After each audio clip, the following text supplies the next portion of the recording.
Thank you all very much. Apology for the technical issues, but that's normal. Colleagues, delegates, excellencies, ladies and gentlemen, thank you very much for this opportunity. My name is Peggy Oti-Boateng. I'm the Director for Science Policy and Capacity Building. And thanks my colleague from CEI for inviting us. This is really intersectorality, which all the member states are looking for. I'm here to share with you straight off the press, hot in the world, one of two recommendations which were approved, at the just ended general conference on the 23rd of November. In fact, exactly a week ago, the whole world, 193 countries approved this. And I'm here to share with you some of the areas of this. And we have just, again, off the press, we've got it ready. I'm not sure we'll have it all there, but before you go, we'll make sure you have copies of it. It's just off the press, and we have the recommendation printed. So we'll bring a few for you to have it. Otherwise, you can also get it online, which we have. But just a quick. Okay. All right, all right, okay. All right, next slide, please. Yeah, thank you. So you meant for me. Next slide, please. Just to give you an overview, why do we need open science? The COVID has brought to bear the importance of sharing information, sharing scientific information, also particularly software. And 2 years ago, in 2019, the whole world charged UNESCO to come up with a consolidated, transparent, and you're talking about transparent, inclusive, making science available to all. And in fact, the COVID, has really made this very urgent. And thanks to member states for making this very urgent. Open science has the potential of making scientific process more transparent, inclusive, and democratic. But it also increasingly, recognized to accelerate the sustainable development goals. And in fact, in some other countries, some other regions, it's also accelerating their regional development agenda. Open science can be a real, game changer in bringing science, technology, innovation, people together, but at the same time, bridging the gaps between the haves and have-not, but also pursuing to fulfill human rights to science. Next, please. So, just as I said, in 2019, at the General Conference, we were charged to bring together a standard setting instrument, because there's a whole lot, even the definition for open science, what people are doing everywhere, but member states call it to come together to have one main definition, and understanding, of open science. So they invited the Director General, and we went through this process, which was inclusive, transparent, had a lot of people, involved in it. But it also very consultative process and leading to the recommendation of open science. They further invited Director General to submit to it a possible, session, probably to the 41st. And I thank my colleagues, CI and all UNESCO colleagues for working very hard, towards this recommendation. Next, please. All right.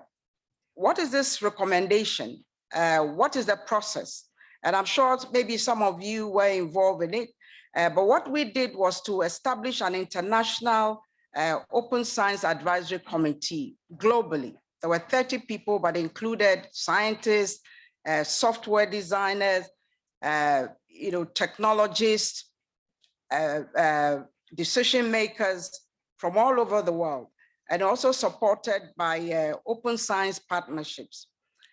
We had a global multi-stakeholder consultation, an online survey where we had 2,900 inputs for 133 countries.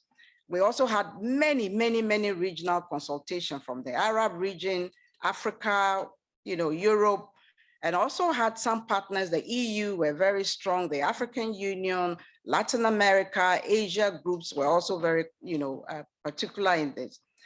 We had young scientists, citizen sciences, academics, science unions, libraries and open access platforms like yours, data organizations, UN, and also what we also realize is that developing even your software, please be careful, please be mindful to bring in indigenous knowledge people.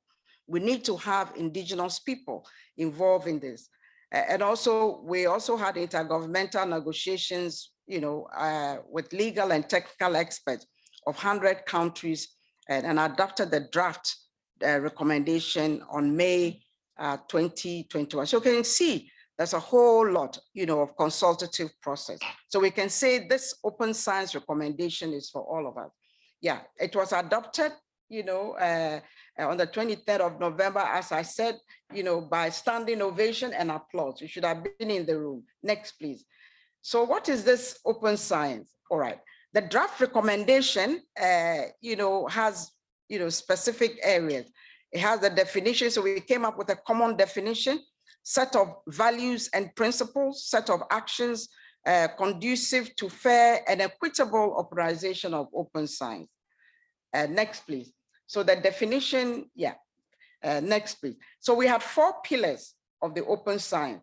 And we have open science knowledge, open science infrastructure, and this is particularly where you come in very strongly.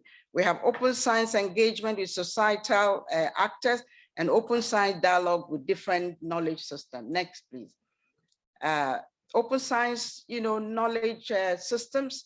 Again, we had in the knowledge system, as you can see, one of the key areas we're looking for, and this is where we would want to work with you, is the open science infrastructure. Next, please. I realize there's time. Then we have open source software and source code. Again, where we need, to have your collaboration, but it has to be in the context of open science.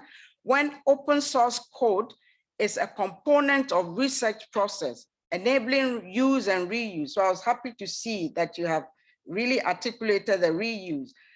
Replication generally requires that it's accompanied with open data and open specification for the environment, required to compile and run it. Next.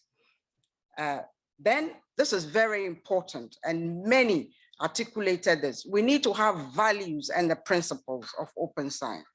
Quality and integrity was considered as one, collective benefit, equity and fairness, diversity and inclusiveness. Then in the principles, we have transparency and scrutiny, critique and reproducibility, equality of opportunities, responsibility, respect and accountability, collaboration, participation, and flexibility, and it has to be sustainable. So which means we really have to work towards this to ensure that it is sustainable. Areas of action, and this is where you come in. We identified 7 areas of action, and it depends on your realities and your environment.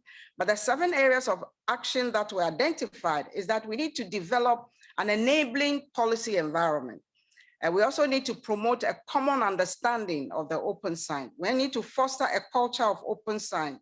We need to investigate in human resources, promote innovative approaches. And this is where this, I see that your third is looking at innovative approaches. We also need to promote cooperation, but more keenly invest in infrastructure and services.